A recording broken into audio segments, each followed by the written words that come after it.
Good evening, Sukihotu. Welcome to another session of Awakening series number 11. All right. Today's sharing, we are going to talk about what causes the mind to go into what is called mental proliferation. That means the mind goes into a state where it starts to imagine things, think about unwholesome things, and all this leads to conflicts and suffering. So we're going to take a look at the psychological basis behind this. Right? We touched on this briefly last week, so we will go through in a bit more details today. Okay. So meanwhile, what I would like to share with you is this link. Feel free to download the presentation slides. Today's sharing, the slides, there are some very interesting information inside regarding the mental proliferation. So it would help us to understand better why we behave in such unusual, unwholesome, or unhappy ways. So let's begin, where we'll just quickly run through what we touched on last week. We talked about belief, opinion, and thought. Basically, we said that beliefs are formed and embedded deep within our memory system, and they may mature or evolve over time and influenced by various subsequent experiences. As we experience things, our beliefs may change, right? Or sometimes may even deepen our beliefs, right? And what happens is that beliefs really, when they are embedded deep into our memory system, transform into unconscious repressed memories. And this is what the Buddha called anusayam, right? So when the Buddha used the word anusayam, he was referring to these unconscious repressed memories, some of them coming from beliefs, right? Some of them are simply memories of past experiences and so on. But this word, as I pointed out last week, this word anusayam has been poorly translated as underlying tendencies or hidden tendencies, but they are really repressed memories. I will play the same video by Bhante Punnaji again in a moment, so you can understand the explanation behind that. So because they have gone into unconscious repressed memories, from time to time, they surface, they pop up, they arise, and they will trigger thoughts, and they will influence our decisions, and thereby influencing our behavior. Right? So very much our behavior is aligned with these unconscious repressed memories. Thoughts begin to manifest as recollections. That means we remember something from the past, from our memory. They also manifest as desires. That means we have certain expectation of something we would like, or want to do something about something we don't like. So we have desires. And they may also manifest in terms of wishes. We would like something to happen. We wish for it to happen. And these become imagination because they haven't happened yet. We start to imagine that it's going to happen. We are hopeful, you know. So all these are really mental perceptions, mano vinyanya, okay? So I think the key focus today is this anusayam, and we're going to take a look at the Sutra where the Buddha explained how this anusayam affects our behavior. So it's very important to understand that our behavior is very much dependent on these unconscious repressed memories arising, and when they arise, they influence our decision making and thereby affecting our behaviors. Anusaya really means, saya means sleeping. Anusaya means sleeping. That means, what is the meaning of sleeping?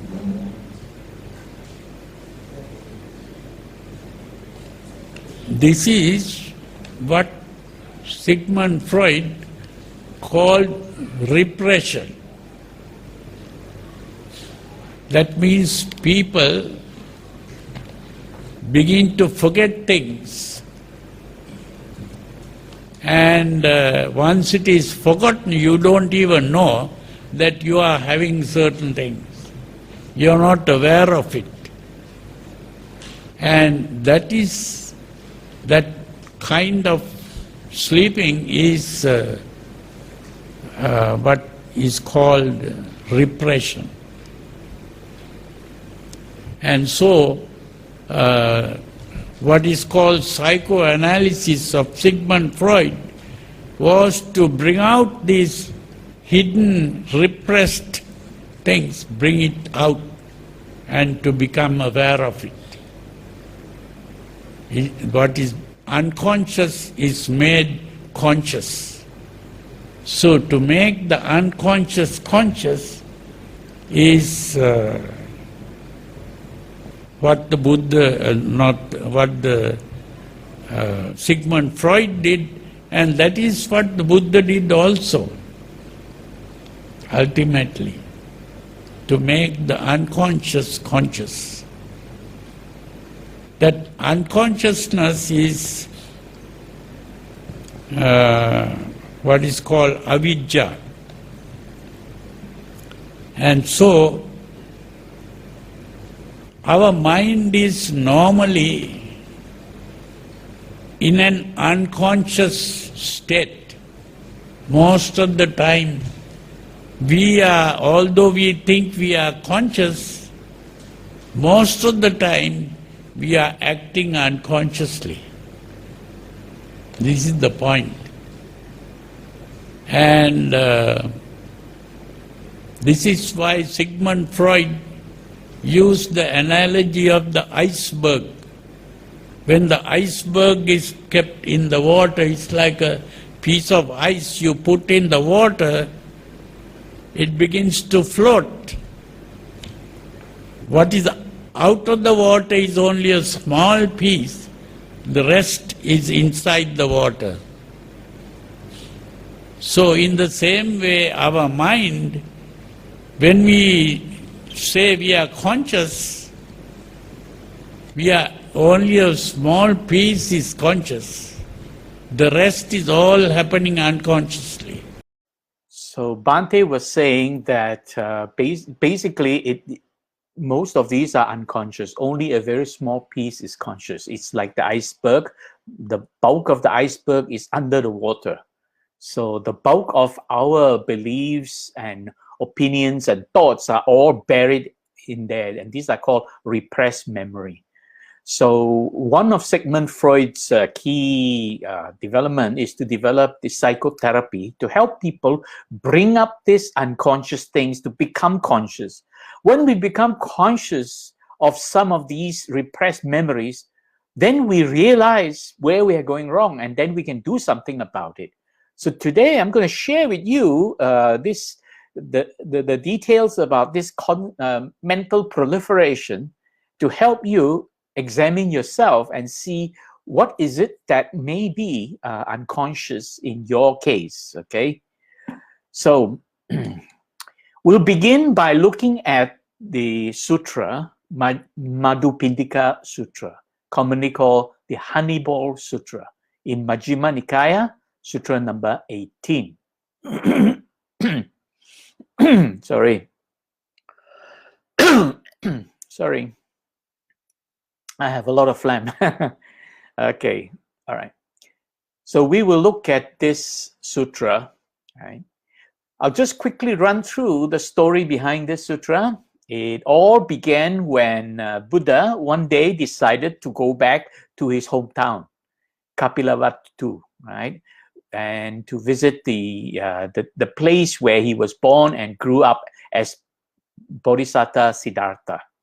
So when he was in that area, in that locality there, then one day he went under a tree in the great wood in the park near Kapilavatthu. And there he sat under the tree. After his meal, He was resting and sort of just sitting there, resting. And then along came an elderly, very famous elderly Sakyan, right? His own clansman by the name of Dandapani. And Dandapani was also taking a walk in the same park. And then he came across the Buddha. He heard about the Buddha. And in those days, in that town, in that area, Dandapani was well respected as an elder of the village, of the Sakyan clan. So he was very well respected as an elder. So he expected people to pay respects to him every time they see him. But of course, the Buddha did not do that. The Buddha was just sitting there. So he walked up to the Buddha, and he was feeling, he himself, this Dandapani himself was feeling a little bit dissatisfied that the Buddha did not pay respect to him. So he wasn't aware what the Buddha had become. He of course heard about enlightenment, but he was so ignorant, he had very little knowledge about what was going on with the enlightenment of the Sammasambuddha. So he walked up to the Buddha. Now his name Dandapani simply meant man with a walking stick. So he was just trudging along. This elderly man Dandapani walked up to the Buddha, and he was quite arrogant and asked the Buddha in a very disrespectful way a question. He says, "What do you teach?" Sort of like questioning the Buddha. So he was not being very polite and courteous to the Buddha. He did not pay respects to the Buddha, whereas everybody else who came to see the Buddha, of course, they bowed and paid respects before they spoke to the Buddha. So this man was so full of ego, right? So then the Buddha, of course, responded simply, since he was asked. So the Buddha responded, "My teaching is not to come into conflict with anyone in the world." Oh, by the way, the translation of this sutra, I got it from Bhante Punnaji directly, because I did spend some time talking to Bhante about this sutra, and he had explained and translated the whole sutra. So the English text that I'm using, they are actual translations by Bhante Punnaji. Okay. So the Buddha said, "My teaching is not to come into conflict with anyone in the world. I do not have any attachment to sensual pleasures, nor do I argue with anyone. I have no concern for existence nor non-existence." And of course, this condition of having concern for existence is called bhava.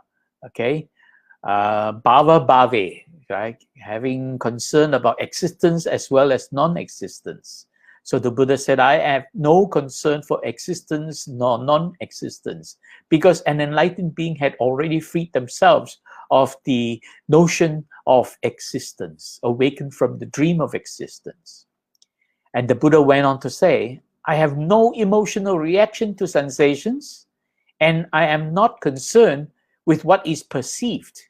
And this came from the Pali phrase, right? Vitangham sanya nanusenti. Okay, so basically this is the translation by Bhante Punnaji, where it meant I have no emotional reaction to sensations and not concerned with what is perceived. Here meaning perceived by the sense organs. And the Buddha basically concluded, in whatever way a person recognizes something, by classifying or labeling it, it is in this way that past experiences begin to affect future behavior unconsciously. So anyway, there was no mention about much more interaction between Dandapani and the Buddha. Basically, Dandapani just went his way, very arrogantly, full of ego. And when the Buddha returned back to the monastery, he spoke to the monks and basically told the monks what had transpired between him and Dandapani. And the Buddha explained that in whatever way a person recognizes something by classifying or labeling it, It is in this way that past experiences begin to affect future behavior unconsciously. That means whatever we see, hear, smell, taste, or touch, if we begin to classify them and label them and say this is like that, that is like this, and we begin to do that, it starts to influence our beliefs. It starts to influence how we behave. So all this classifying comes from our past experiences. And this classifying and labeling and interpreting, all these are done by unenlightened beings. So the Buddha here was actually teaching the young monks in the monastery that unenlightened beings would be, would be behaving in this way. And basically, the Buddha pointed out that there are 7 unconscious mental processes that arise. He says, this is how these 7 unconscious mental processes arise and bring about conflicts of all kinds. So basically, it's the way we interpret our circumstances that we begin to think in a certain way that affects our behavior, and this behavioral pattern leads to conflicts of some kind. And that was all the Buddha said.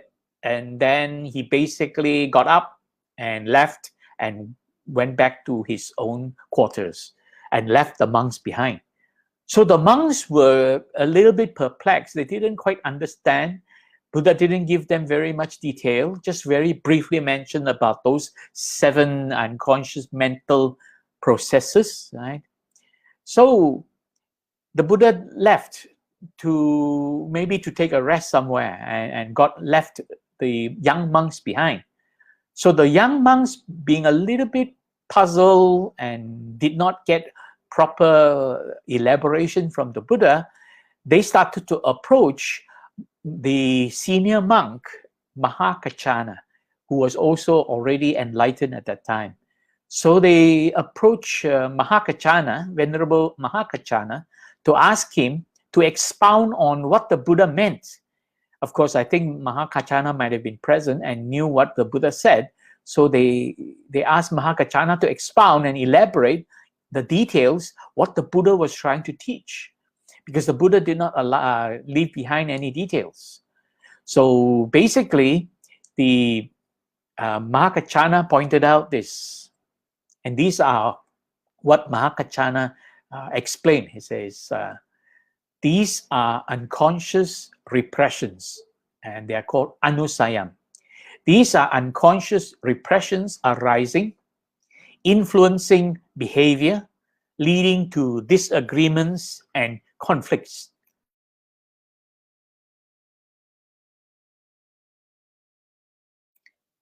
Sorry about that. Okay. These are unconscious repressions, anusayam, arising, influencing behavior, leading to disagreements and conflicts. So Maha went on to list those 7 in details. Now, just to clarify, all these are translations of Bhante Punnaji. I got these from Bhante Punnaji directly. So Bhante translated these terms. So the first one is passion and greed arising unconsciously. That means desiring something that is pleasurable, right? And and the second one is when encountering something unpleasant, it is ill will and hatred towards these unpleasant experiences. So ill will and hatred arising unconsciously. Basically, Maha was pointing out that these things arise unconsciously. We are not aware of it. They will pop up, affect our thoughts, our beliefs, our decisions, and thereby affecting our behavior, bringing about all kinds of conflicts and suffering. Okay. And the third one is views and beliefs arising unconsciously. That means we're clinging on to certain beliefs, and when they arise, it affects the way we think about certain things, because it's anchored towards our beliefs and views. And then the fourth one is this cognitive dissonance, vichikicha, which is non-commonly translated as skeptical doubt, but it is not. It is basically vacillation and perplexity arising unconsciously. Vacillation means you cannot decide. Your mind is swinging between one thought or the other. And perplexity means all this leading to some kind of confusion, right? Vichikicha. And then the fifth one is mana, which means ego and conceit arising unconsciously. This is basically the essence of self-centeredness. The I, me, or mine is very strong. Right? And the sixth is basically this attachment to existence. So the delusion of existence arising unconsciously. And then finally, the last one is not knowing and ignorance. So this word avijja, commonly translated as ignorance, and Bhante Punnaji says it was basically unknowing or not knowing. And one thing that Bhante Punnaji clarified very clearly is that not knowing the Four Noble Truths, and that can be called ignorance. So Bhante did clarify that avijja can mean ignorance if you are not knowing of the Four Noble Truths, okay?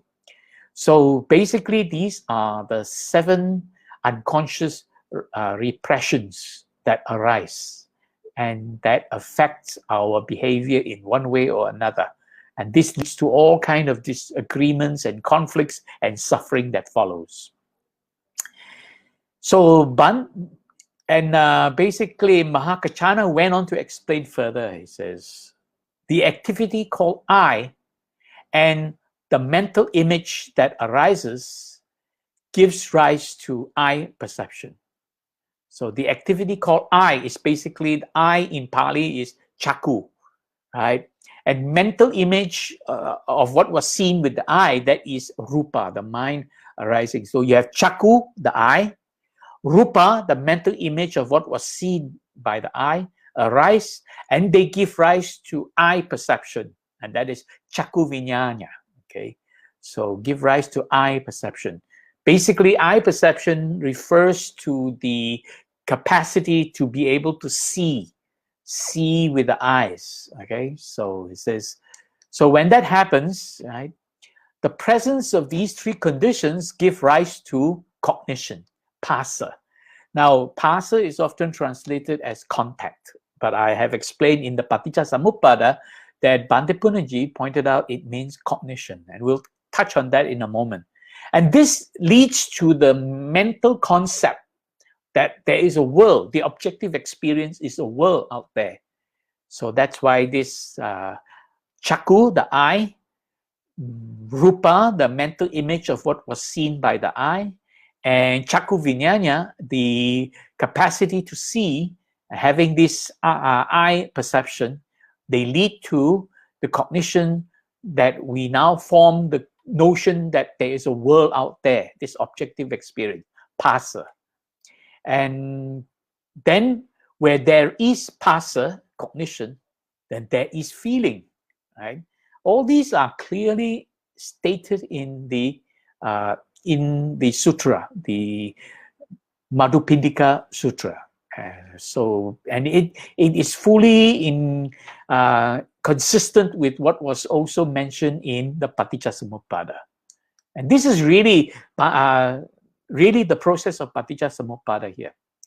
And then Mahakachana went on to complete that by saying, whatever is felt, that means this feeling that arises, whatever that is felt, when you have this feeling arising, whatever is felt, it is also sensed. That means you begin to realize that, you begin to become aware of it. So whatever is sensed, it is inferred. Infer basically means you form conclusion in the mind, because you are now aware of it, and then you have a thought about it, a conclusion about it. So that is the inference. So whatever is felt, it is also sensed. Whatever is sensed, it is inferred. Whatever is inferred, it is recognized. Then you begin to interpret what it is. You give meaning to it. That's what recognize means. You give meaning to what you have inferred. Okay, and Basically, this is the important word here, vitaketi, which means inference. Right? Basically forming a kind of conclusion, right? A thought, basically a thought that classifies and interprets what it really means to you. So let's take a look at the graphical representation, a flow chart showing how all this is happening. So when you have these activities in the environment, so in this case, we were referring to the eye. So when light enters the eye, then we're able to see because the light stimulates the light-sensitive cells inside the eye.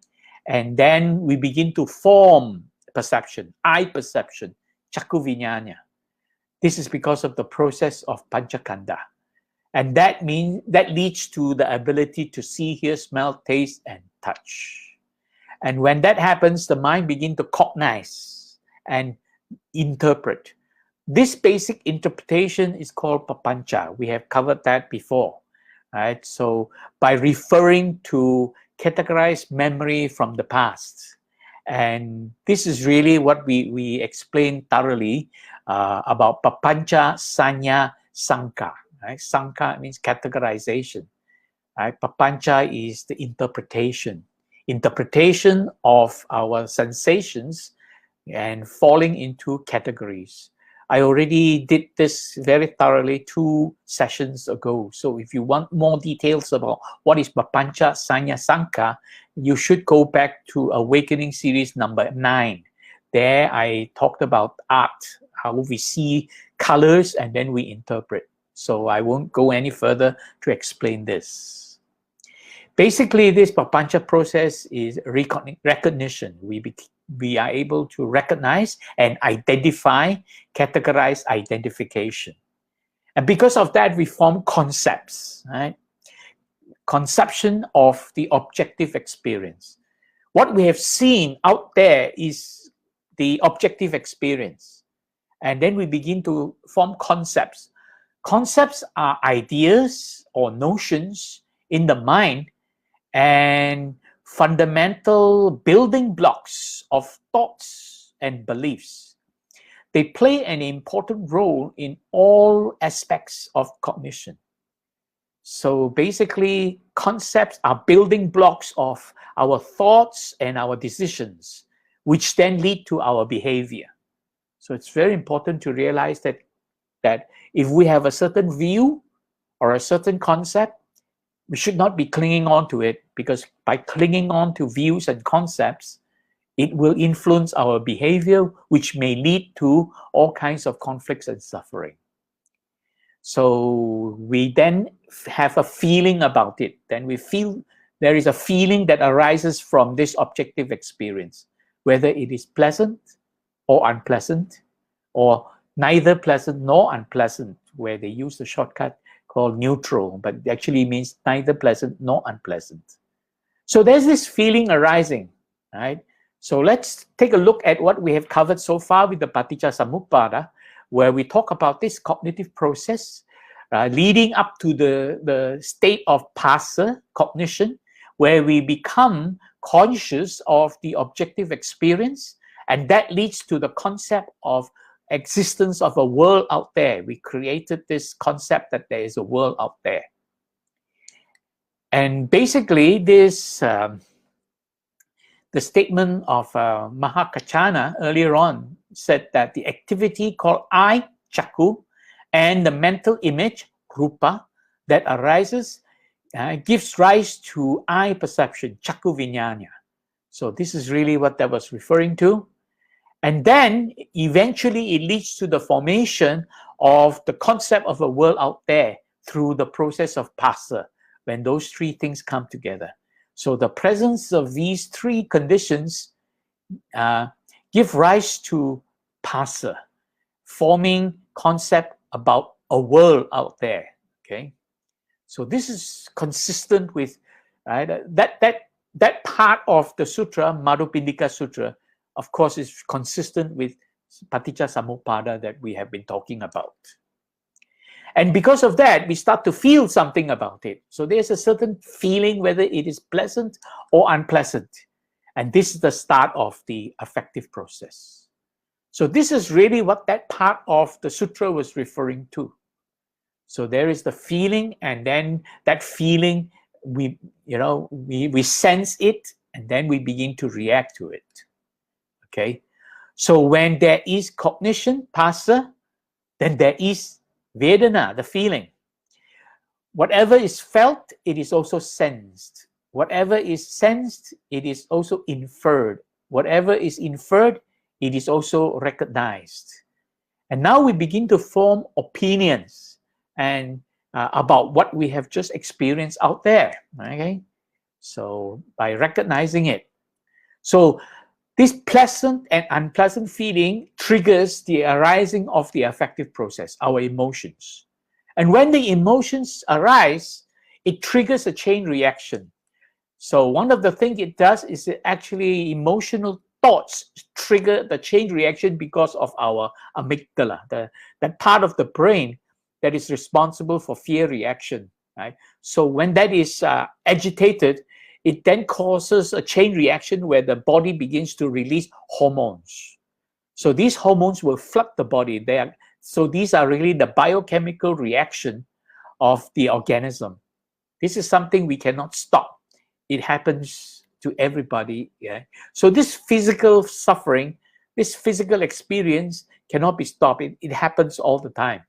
And that becomes stressor. It stresses the body, causes tensions in the body.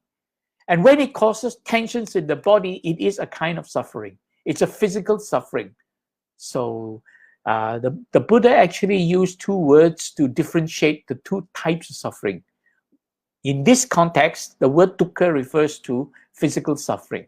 Domanassa refers to the mental suffering. So this physical suffering called dukkha arises. And when physical suffering dukkha arises, it disturbs the mind and the chitta begins to react. So when the chitta reacts, it disturbs the mano. That's why you don't have peace of mind. The emotional mind disturbs the thinking mind. And by triggering memory, imagination, expectations arising.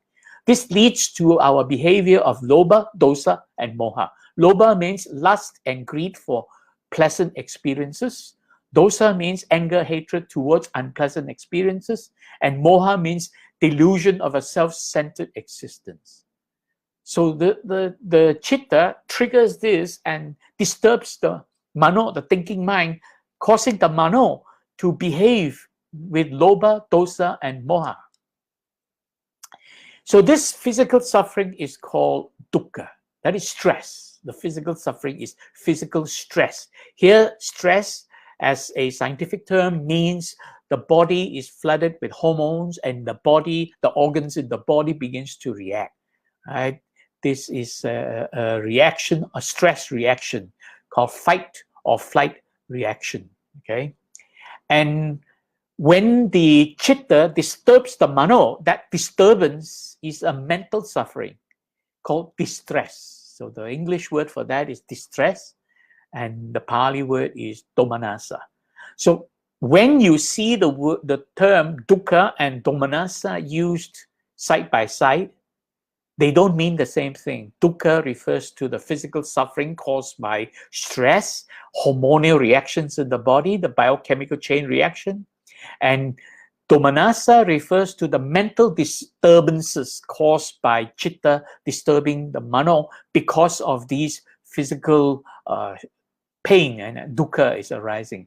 So basically they are interacting, and then when the mind goes into distress, then it causes the release of more hormones, stress hormones, and that is like a vicious cycle, going back and forth. So this is really what is happening. And because of that, then we begin to behave in strange ways, okay? So Mahakachana went on to explain further that when something is recognized, it is in this way that a person begins to behave in the past. That means our past behavior can be analyzed by looking at this, right? In the past, in the present, and in the future, according to the way that we have categorized and interpreted what was perceived. So it's the way we form views and opinions about what we have experienced that affects our behavior. So when this is happening, it triggers an emotional urge to react. And this urge is a volition, chetana. Sometimes it is, it's also a kind of intention. So chetana can also be translated as intention. Now we want to do something, right? The intention arises.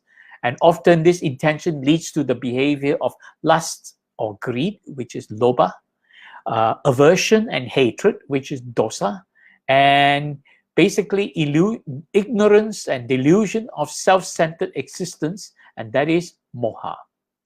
So when we have these unwholesome intentions and we may act upon it, and that action is karma, right? And that is an unskillful action. And we know that whatever we do, every action we take creates some kind of consequence, vipaka. And any consequence comes back to us and affects us. We will then realize that something has changed because of our behavior. And these changes then affect us one way or another. So basically, this is a complete vicious cycle of opinions and intentions and behavior, right, and outcome, right, leading to all this. So this is really what's going on in our daily life. That's why clinging on to this existence leads to all kind of suffering because of these things.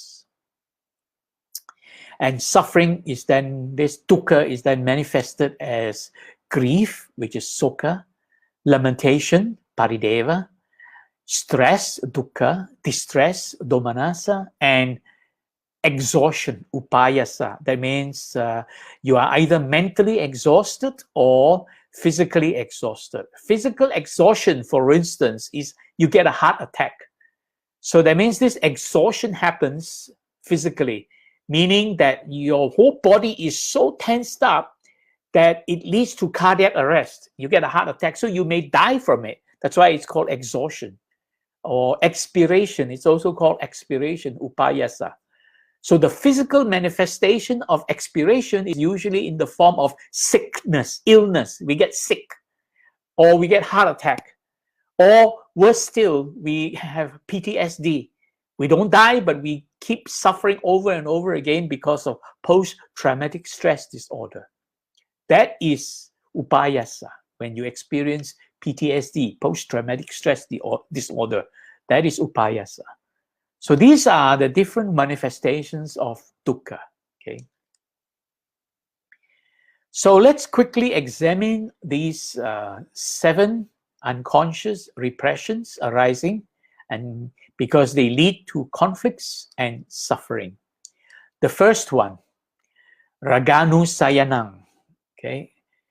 Basically identifying what is pleasing, comfortable, familiar, right? So in other words, identifying pleasant experiences, calling them, oh, pleasant, I like them, it's nice, right? And then you begin to have desires and greed towards it. And that's really what this raganusayanam means, the first unconscious repression, okay? So it's the way we interpret whatever is pleasant. The second one is when you encounter something unpleasant, identifying what is displeasing, uncomfortable, and unknown, fear of the unknown. So fear also falls into this category. And basically, we have anger and hatred arising unconsciously. So these lead to our behavior, right? Because of the anger and hatred, we will behave in a certain way. Then the third one is beliefs and views that we have formed from past experiences. And they lead to emotional attachment to the views, personalizing, clinging on to views. And we rely on this emotional reaction, emotional navigation aid for our decision making. So we make decisions because of how we feel. It is our emotion that basically navigates our decision making. The emotions make decision making easier, because if it is something we like, we will decide favorably towards it. If it is something we don't like, we will decide unfavorably towards it. So decisions basically is made easier. Imagine if you don't rely on emotions, how you feel about it. Every time something happens, what do? You start to analyze it. You start to analyze until you become paralyzed, because you're not taking a shortcut to make a decision. You're looking at something, and then you start to decide whether this is good and that is good or not good, and you start to compare this and that. It's a very tedious process of thinking. But if you have an emotional navigational aid, the moment something happens and you feel something about it, you feel pleasant, you like it and feel pleasant towards it, or you don't like it and you get angry towards it, it helps you to make a decision very fast. This is also one of the reasons why emotions are evolved to help us make decisions, make emotional decisions. They are a lot easier to decide than rational decision. I'll give you a very simple example. If you wanted to buy a cell phone, you walk into the shop. Let's say, to keep it simple, we're buying other brands like Samsung or various other brands, okay, Huawei, whatever. You walk up to the phone shop. Now, if you don't use emotions to decide, you use purely logic to decide, what do? You look at the specs of each phone. So you list down. First, you choose the phone based on your budget, right? That is the realistic thing. You have a certain budget, then you say to the salesperson, okay, I can only afford so much. What are the models that fall into this category? So you get the models. Then you start to look at the specifications. This phone versus that phone, what are the advantages and disadvantages? And you start to compare. If you were to compare these in details, it'll take you a long time before you are able to decide which is the phone you're going to buy. Is that how you buy phones when you want to buy a cell phone? No, we don't buy cell phones like that. We walk into the shop, we take a look at it, we know which one we can afford, and then we start to feel, oh, this phone's so nice, I like this. And then you compare, maybe this is better. No, I like this. So you choose it, okay? And then you might even see another phone that is slightly above your budget, but it is so attractive. You might even say, okay, I might want to increase my budget to buy the other one. So this emotional decision making, emotional navigation aid helps us make decisions very fast.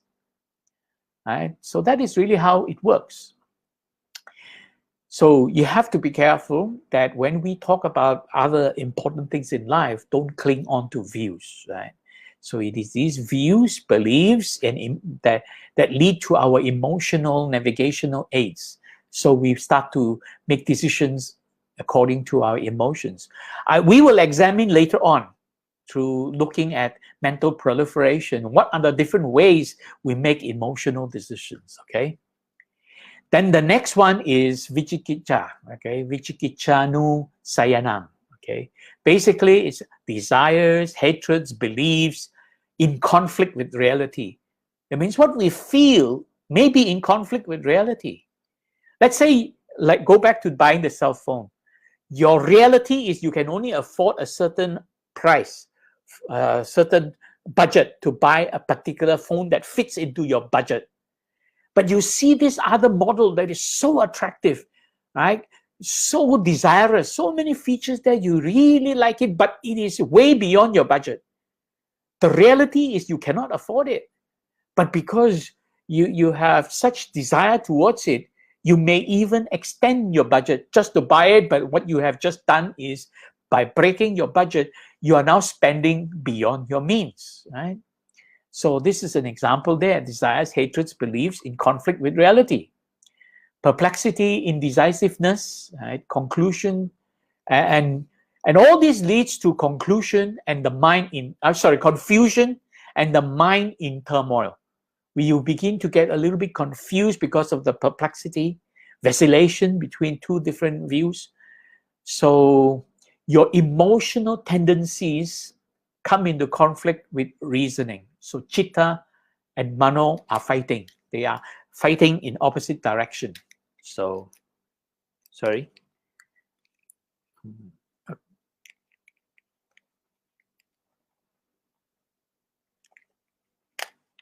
Sorry about that. My microphone wire fell off. Okay. So all this, the mano and chitta in conflict, is really the cognitive dissonance. It leads to cognitive dissonance arising unconsciously. That's what Bhante has very wisely translated Vichikicha as cognitive dissonance, being torn between emotional tendencies and reasoning, right? Cognitive dissonance. The fifth one, mananu sayanam. This is mana. Mana is ego, conceit.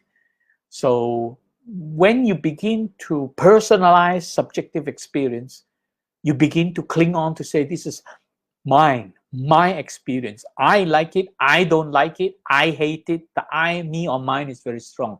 So by clinging on and personalizing, it's your ego that is now in control. Self-centeredness. So conceit arising. And that leads to behavior. Just like what happened earlier on when I explained about Dandapani, the man with a walking stick going up to the Buddha, and he was disrespectful because of his ego, his conceit, thinking that he does not want to pay respect to the Buddha and getting angry because the Buddha did not pay respect to him. So he was actually behaving with a lot of conceit. Okay, so this is mananu sayanam. And the sixth one is basically clinging on to existence, fearing discontinuity. Why do we cling on to existence? Because we fear something will not continue. We fear that our life may not continue. We fear instability, unknown. We don't know what's going to happen next. How many of you know what's going to happen with this coronavirus pandemic? Right? We don't even know what's going to happen tomorrow. In Malaysia, we noticed in the last 2 days, the daily infection rate came down quite fast. But do you know, are you sure tomorrow and the next few days it will continue to come down fast? No, don't be surprised. The next few days, sadly, it might pop up again. We don't know. Nobody knows. So this instability, unknown, makes it very fearful for us. So we want to cling on to our existence, seeking continuity. So this notion of seeking continuity and stability, that is called nicca. So the opposite of that is anicca. So nicca means you want something to continue forever. You want something to remain unchanged, stable. And the opposite of that is things are never stable. Things are always changing. Anicca, the opposite of nicca. Okay. And then personalizing the body. As a result of that, we want something to cling on to. So we cling on to the body as me. We have already discussed this quite extensively. Sakkaya Ditthi, how we personalize the body as the self. So this is really, number 6 is leading to this behavior, clinging on to the body. And finally, personalizing existence. That is bhava tanha.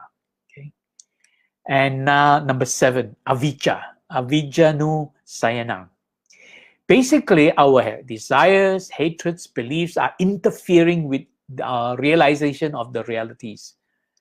We are lacking knowledge. And because we lack knowledge, we really don't know what happens next. We become fearful of the unknown. We don't know what's really happening with the coronavirus pandemic. So a lot of us are having a lot of doubts, confusion, right? Some people are having fear. Of course, some people comfort themselves. They don't have the fear, but they still have some questions and doubts and concerns, okay? So emotional tendencies are in conflict with reasoning. And self-centeredness or fear of instability incapacitates our comprehension of the experience. So we are not able to understand what is really going on with everything that we are experiencing.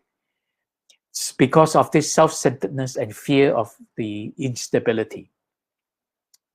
And then not knowing, not realizing, these are ignorance. They arise, okay? So all these lead to mental proliferation.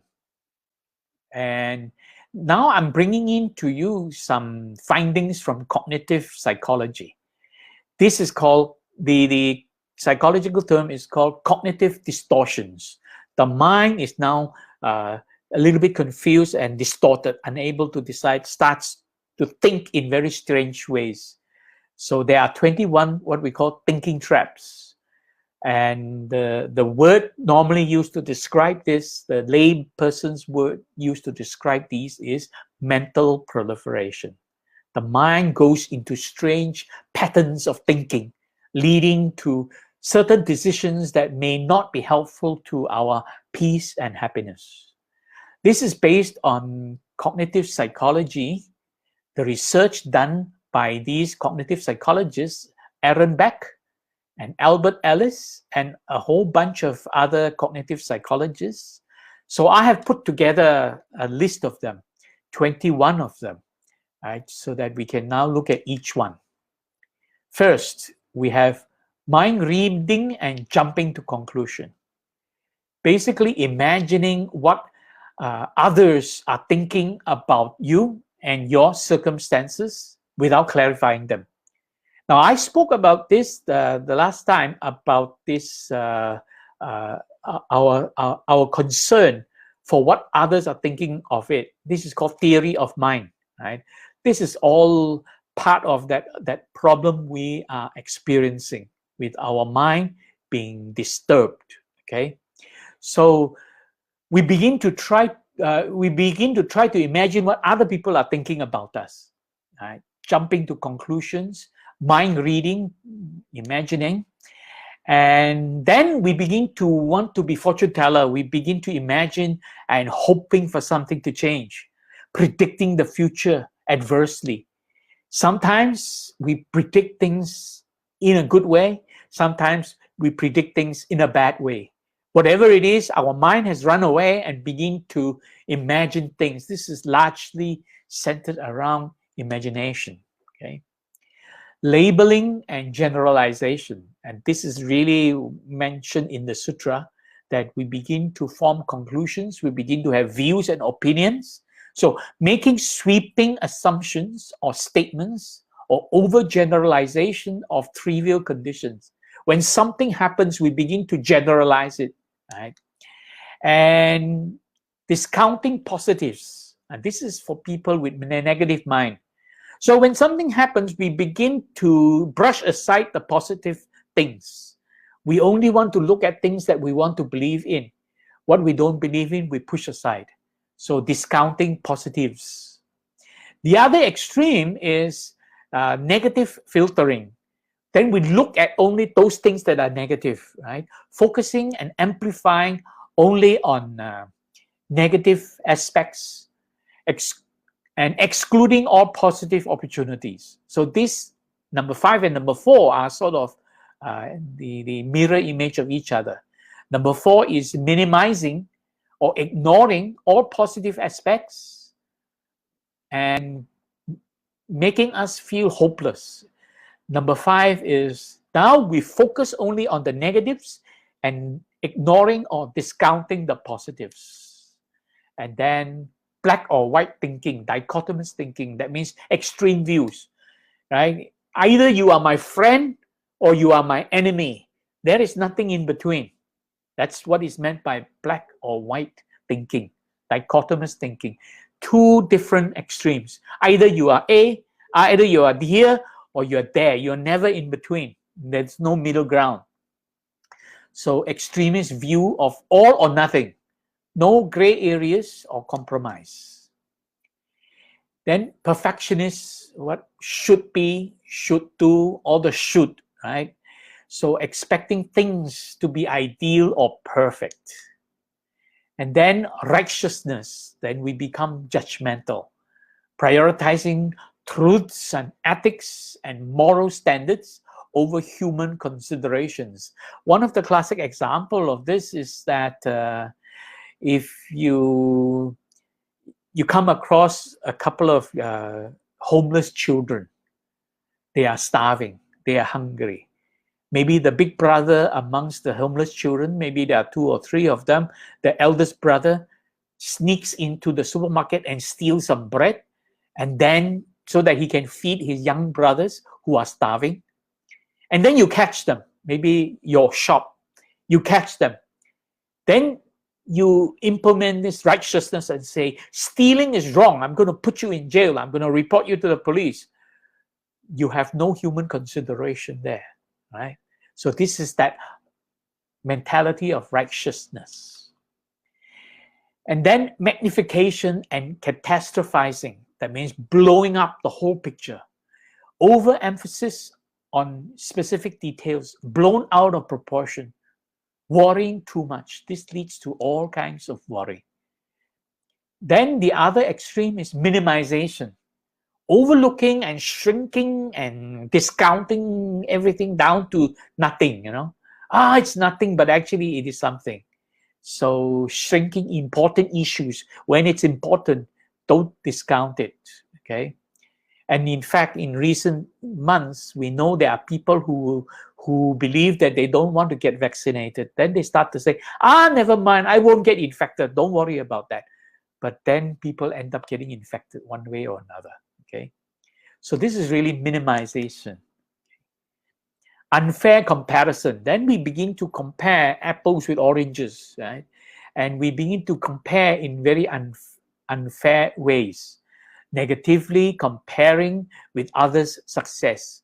Very often, people who lack self-esteem, they compare themselves with others in an unfair way, thinking that why I can't do this? He is so successful, I am not. So they knock themselves down with unfair comparison. Okay.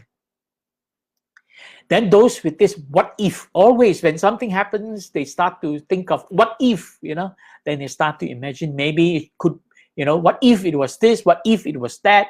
They live in what if, not in what is. When something happens, you're not realistic about it. You start to imagine what if. So it's over intellectualizing or over extended imagination of a snowball effect. So what if you wish that something to be different? And then blame game, finger pointing, right? Finding faults in others and blaming others, fallacy of external control, okay? And then the other thing is you point at yourself, shame and guilt, personalizing the failures, thinking that, I'm not good enough, I'm the one to blame. Finding faults in oneself or blaming oneself is a fallacy of internal control, okay?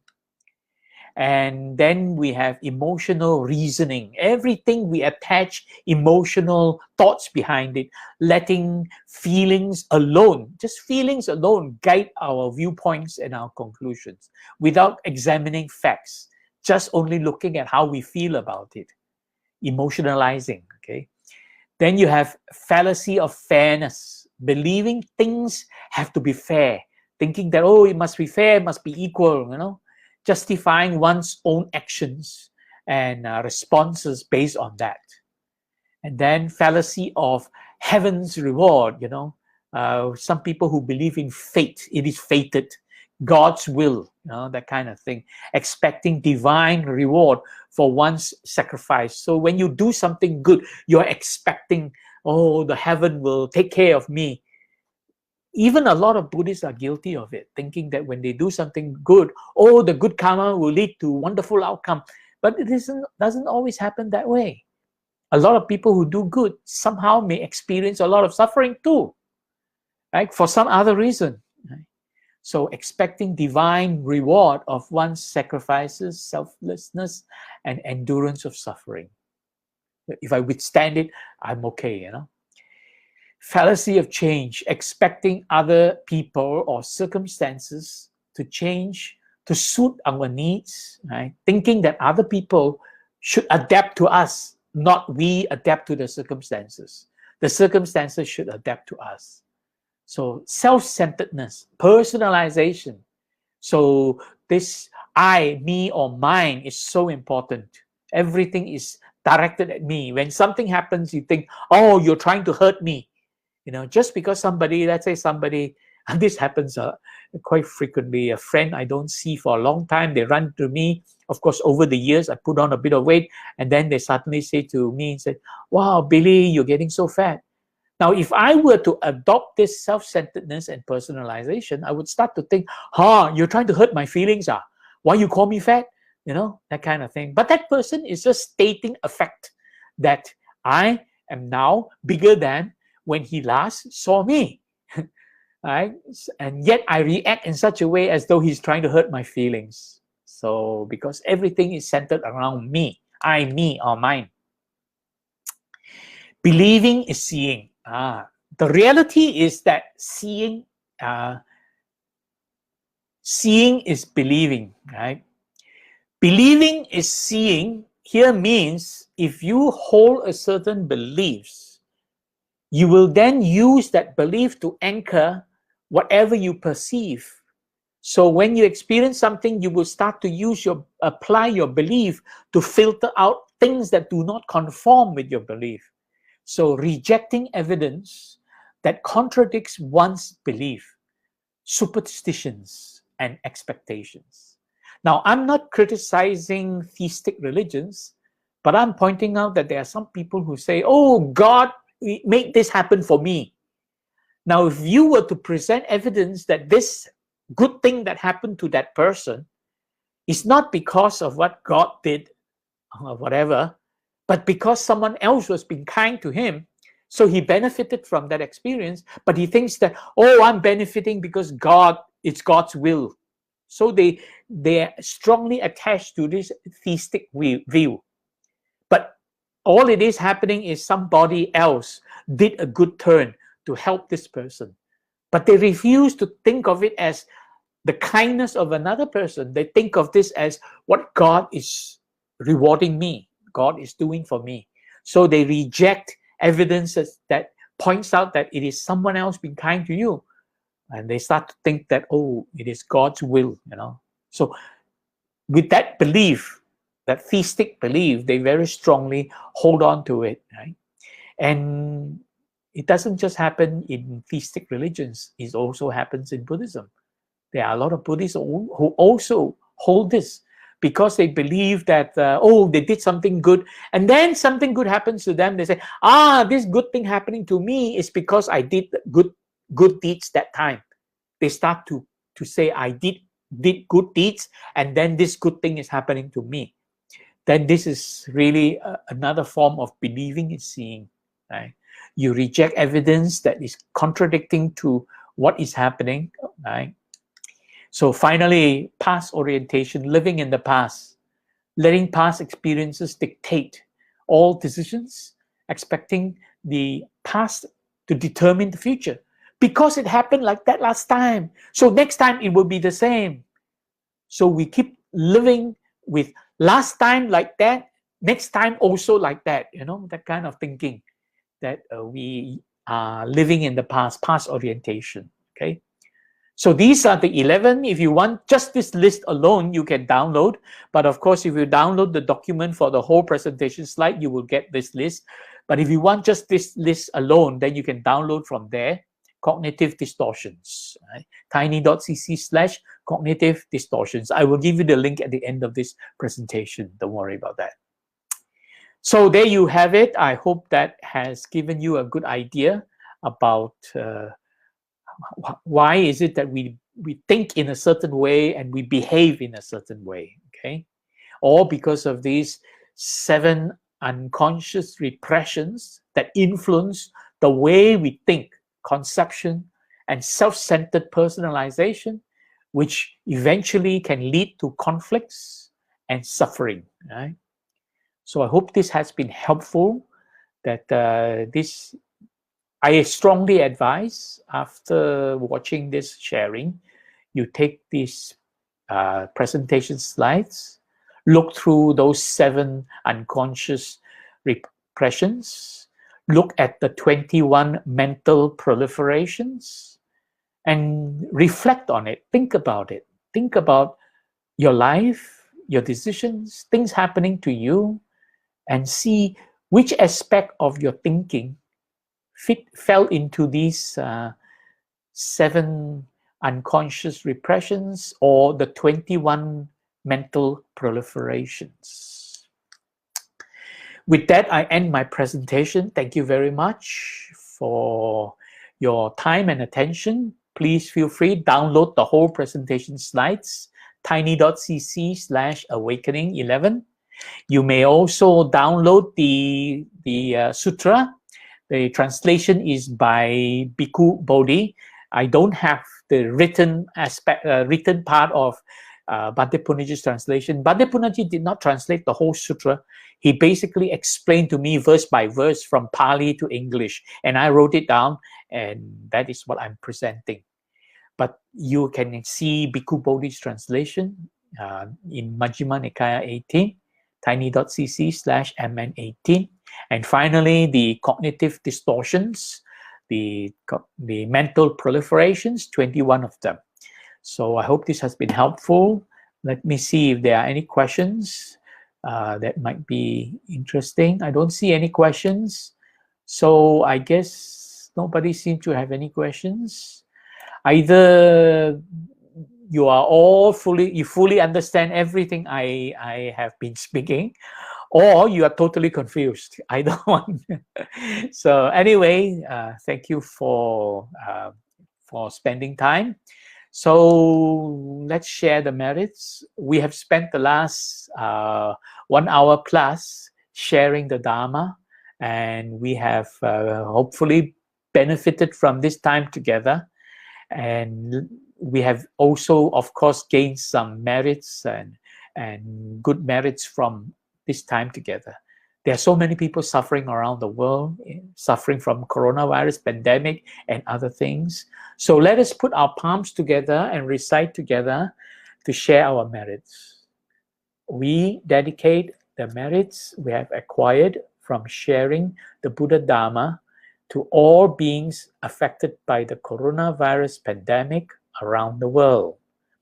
May suffering beings be suffering free. May the fear-struck fearless be. May grieving beings shed all grief. May all beings find peace and relief. By the grace of the merits we have acquired, may we never follow the foolish.